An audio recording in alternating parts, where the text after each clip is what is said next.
Bonjour à tous et bienvenue dans cette nouvelle vidéo. Alors ça fait pratiquement 2 à 3 semaines que je n'ai plus publié de vidéos sur cette chaîne. La raison c'est que j'ai perdu le matériel qui me permet de faire le montage des vidéos et il y a eu un changement et c'est la raison pour laquelle j'ai pas publié de vidéos, mais le rythme de publication va continuer car cela ne tienne. Et je viens donc pour cette vidéo-ci vous faire un retour d'expérience sur après avoir participé au forum international sur la gestion des urgences de santé publique au Cameroun. C'était le 4e forum parce que le premier a eu lieu en 2018 auquel j'avais également participé.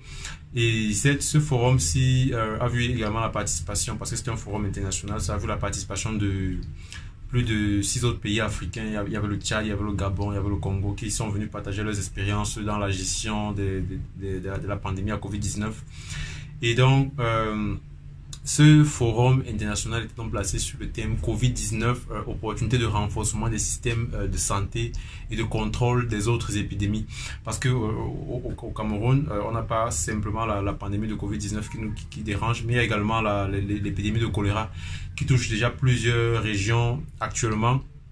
Et donc, ce forum avait pour but de déjà parler du Covid-19, du partage d'expérience du Covid-19, et également de voir comment est-ce que les leçons peuvent être tirées pour résoudre l'épidémie de choléra qui sévit également au Cameroun. Je vais donc vous partager certaines vidéos, certaines recommandations qui ont été prises à la fin de ce forum-là. Et on va essayer de voir comment est-ce que ces recommandations sont importantes dans la gestion des urgences de santé publique. Alors le forum était très enrichissant, il y avait des spécialistes en santé publique de tout le pays et d'autres venus des autres pays, et ça s'est tenu pendant 3 jours, de mercredi à vendredi, et ça s'est organisé sous forme de sessions plénières, de symposiums, parce qu'il y avait plusieurs thématiques et il y a eu plusieurs symposiums qui ont été organisés sous plusieurs sous-thèmes. Et c'était pas possible pour une personne de participer au même moment à toutes les symposiums qui étaient organisés, parce que ça se déroulait pratiquement au même moment.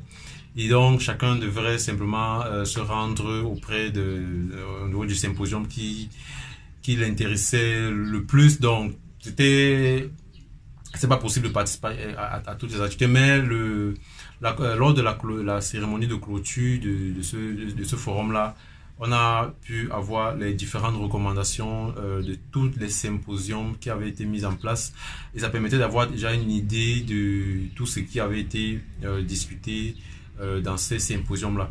Et donc je partage avec vous certaines recommandations qui ont été mises en place pour lutter efficacement contre les épidémies et les pandémies au Cameroun. La création d'un Institut national de santé publique, l'engagement des sectoriels du gouvernement camerounais dans les activités du COUS avec implication de l'État dans la coordination du COUS, la présence des gros responsables des autres ministères dans les diverses formations et dans les divers symposia nous laisse croire que cette résolution sera tenue. En outre, l'OMS est disposée à appuyer davantage l'opérationnalisation des centres d'opération des urgences à tous les niveaux pour une meilleure coordination. Concernant le sous-thème impact de la COVID-19 sur les systèmes de santé, les principales recommandations sont les suivantes. Renforcer les capacités des hôpitaux dans la continuité des soins de routine en contexte d'épidémie. Capitaliser la confiance de la population envers le personnel de santé, confiance largement gagnée par la qualité de leurs interventions au cours de l'épidémie de Covid. Capitaliser cette confiance pour augmenter l'accès aux soins et surtout augmenter la couverture vaccinale contre la Covid-19. Sensibiliser les chercheurs à s'approprier la loi sur la recherche médicale, surtout en situation d'urgence de santé publique. Favoriser une approche régionale qui facilite la standardisation et le partage des données en situation d'épidémie entre les pays de la zone CELAC et pourquoi pas de l'Afrique tout entière. Transformer les crises sanitaires en opportunités d'acquisition d'expérience. Associer la Sénamène dans la planification des approvisionnements dans le cadre de la réponse à la pandémie Covid-19 afin de lui permettre de mieux adapter ses capacités logistiques et opérationnelles en conséquence. Mettre en place un cadre formel entre le ministère de la Santé et la Sénamène pour la gestion des intrants de la réponse. Continuer à promouvoir l'industrie pharmaceutique locale. Renforcer le système de logistique des médicaments et autres produits de santé à travers la mise en place des financements pérennes. Renforcer les acteurs des structures du SINAM. Élaborer un guide de gestion des approvisionnements en période d'urgence.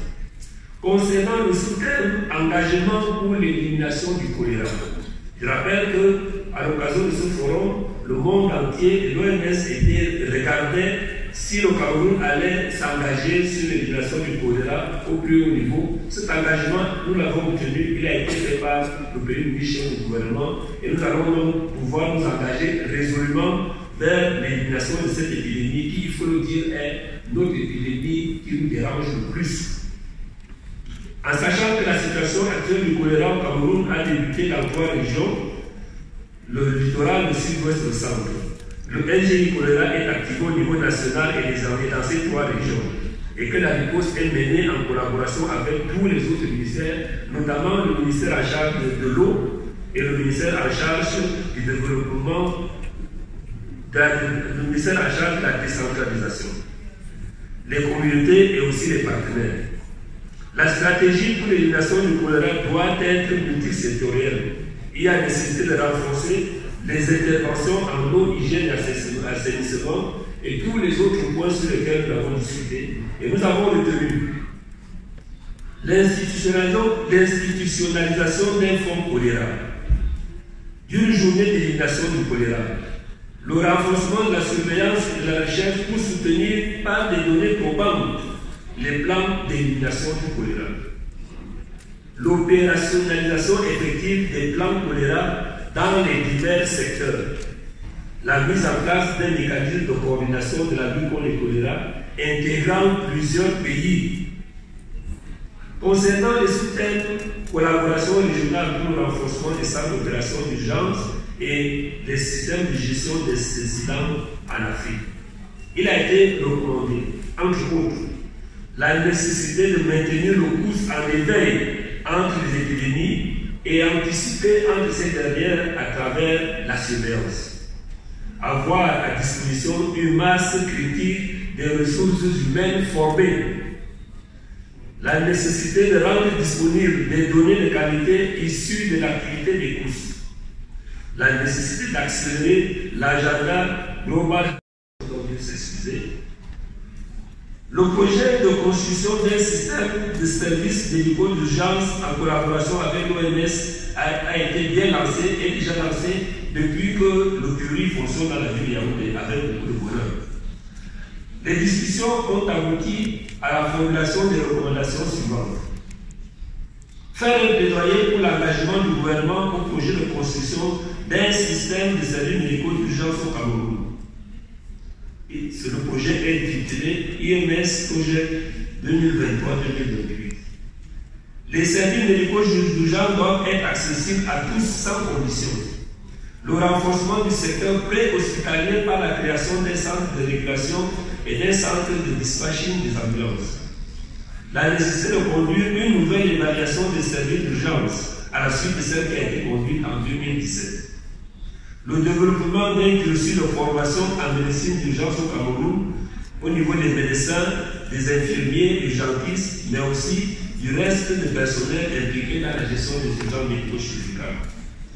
La nécessité de former les intervenants de première ligne pour améliorer la qualité de la prise en charge des patients en situation d'urgence, surtout au niveau de nos hôpitaux de district, cible principale de la CSU que nous sommes en train de penser. Concernant le sous-thème approche One Health dans la réponse aux urgences de santé publique, le concept d'une santé a été mis en réserve comme faisant référence à une approche cohérente, globale et préventive de la santé visant le renforcement des liens entre la santé humaine, animale et environnementale. L'approche Une Santé suggère qu'il y ait une fusion de compétences de base et techniques. Les recommandations suivantes ont donc été formulées. Renforcer le plaidoyer politique et institutionnel pour une approche intégrée et multisectorielle en matière d'une santé en incluant la société civile. Renforcer les capacités en ressources humaines à tous les niveaux, notamment via les programmes de master en One Health qu'on développe dans plusieurs universités du Cameroun et la formation Café Tibi. Le plaidoyer pour davantage de documentation et recherche en matière de santé. Restituer des travaux des chercheurs sur l'impact des activités de santé concernant la prévention et la gestion des épidémies zoonotiques. Mettre sur pied la plateforme One Health des universités camerounaises. Je dois dire à cet égard, monsieur le ministre, que plusieurs universités camerounaises et plusieurs chaires ont participé avec beaucoup de plaisir et beaucoup d'avenir prometteur à ces travaux. Je voudrais signaler la chaire de droit de l'université de Yaoundé 1 à Soir. Je voudrais signaler la faculté de sciences de l'université de Boya, de l'université de Chambre, et laquelle encore. Et puis voilà, ils sont nombreux les universitaires qui sont venus par ces travaux et qui ont décidé désormais de rester avec nous.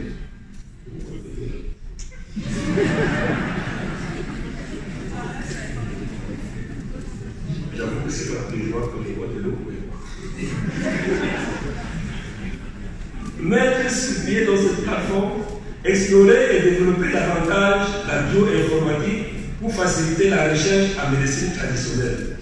Développer les compétences de base de l'approche One Health chez tous les intervenants dans le NGI. Explorer la voie de la médecine quantique comme solution dans la gestion des épidémies. S'agissant du développement des ressources humaines dans la réponse aux urgences de santé publique, il a été recommandé d'orienter la formation du personnel en fonction des besoins multiformes et multidisciplinaires que nous impose une bonne gestion des urgences de santé publique. De créer des conditions pour améliorer les conditions de travail de ce capital humain, surtout en situation d'urgence de santé publique. Capitaliser sur nos forces, notamment celles de la diaspora. Là aussi, c'est un combat que vous menez avec depuis longtemps, monsieur le ministre, et qui mérite d'être poursuivi dans ce secteur. Faire un plaidoyer auprès des partenaires pour appuyer les formations professionnelles. Faire un plaidoyer pour une approche plus globale. Monsieur le ministre, mesdames et messieurs, au terme de ce rapport, permettez-moi, avant de clore mon propos, de remercier donc tous ceux qui se sont engagés sans condition pour la réussite de cet événement, mais aussi qui ont promis, qui se sont déjà engagés pour la réussite du 5e forum. Il s'agit notamment des présidents de session, des orateurs, des rapporteurs de session, des superviseurs de session et de salle et du personnel d'appui qui, depuis plusieurs mois, travaillent d'arrache-pied pour que les résultats que vous observez soient un résultat de qualité. Nous voulons remercier aussi particulièrement les délégations, nos frères qui sont venus de l'étranger, notamment ceux qui sont venus des pays africains, des hauts responsables qui sont venus pour relever le niveau d'échange qu'il y a eu au cours de ce forum. Mention spéciale à une équipe dynamique de jeunes chercheurs seniors et même juniors qui a procédé à la revue des résumés contenus dans le livre d'abstract que vous tenez entre vos mains. Bien sûr, nous remercions tous les partenaires techniques et financiers. Arriverai, j'allais citer tous, bon, je dois essayer, CDC Atlanta, OMS, DETRA, Africa CDC, OICA, la FAO, l'OCEA, ECPAF, Chai, le Fonds mondial, la Croix-Rouge camerounaise, le programme national de lutte contre les zoonoses émergentes et réémergentes, la chaire de santé et globalisation de l'Université de Yaoundé 2, la faculté de sciences de l'Université de Boya, comme je dis, et j'en oublie certainement. Merci pour l'accompagnement de tous ces instants. Merci pour votre attention. Et comme je l'ai dit, à bientôt, nous l'espérons pour le 5e forum. Merci. Donc on voit bien qu'il y a eu de très belles recommandations. Tous les différents secteurs ont été touchés. On parle de renforcer la confiance des populations envers le personnel de santé, améliorer la couverture vaccinale, avoir une approche One Health dans la riposte, rendre multisectorielle la riposte contre le choléra. Donc on voit dans les recommandations, tous les différents secteurs ont été touchés. Mais le seul, je suis resté un peu sur ma faim parce que il n'y a pas eu dans ces différentes présentations, lorsqu'on consulte même le livre des abstracts, on n'a pas de thématique réellement dédiée, on n'a pas de recherche qui a été faite sur la gestion de l'infodémie, sur l'impact de l'infodémie sur les systèmes de santé, sur la réponse dans la COVID-19. Par contre, ça, ce sont des thématiques qui sont beaucoup développées dans d'autres pays, mais il n'y a pas eu dans cette conférence-là des thématiques, des recherches concernant la gestion de l'infodémie. Et donc, c'est également des propositions, des recommandations qu'on devait ajouter, faire en sorte que la gestion de l'infodémie soit intégrée dans le plan de riposte, de telle sorte que ces activités-là soient menées de manière conjointe. Donc, ça, c'est un aspect qu'on aurait pu également prendre en compte. Et je pense que lors du prochain forum qui aura lieu l'année prochaine, certainement il y aura déjà beaucoup d'avancées sur le plan de la recherche en ce qui concerne la gestion de l'infodémie, la gestion de la désinformation en contexte épidémique. Donc voilà un peu mon retour. C'était très riche, très enrichissant, rencontrer des personnes qui viennent de plusieurs pays, qui viennent de plusieurs régions du Cameroun. C'était très riche. Et j'aimerais bien savoir ce que vous pensez de toutes ces recommandations que vous avez écoutées. Qu'est-ce que vous en pensez? Et j'allais oublier quelque chose. Il y a également une recommandation forte, c'est la création d'un plan de financement, la création d'un fonds d'aide pour la gestion des épidémies et des pandémies au Cameroun. Également, le ministre nous a fait savoir que cette demande-là, ce plaidoyer a été déposé au niveau du Premier ministre qui va donc faire en sorte qu'il y ait un fonds pour la gestion des urgences de santé publique. Ça également, c'est une très bonne chose si c'est réellement mis en place. Donc, voilà tout ce que je voudrais partager avec vous concernant cette activité qui était très enrichissante. Est-ce que vous avez des feedbacks? Est-ce que vous avez des commentaires? Je vous invite à les mentionner dans la section commentaires. Alors, nous, on se dit à une prochaine vidéo et sentez-vous bien.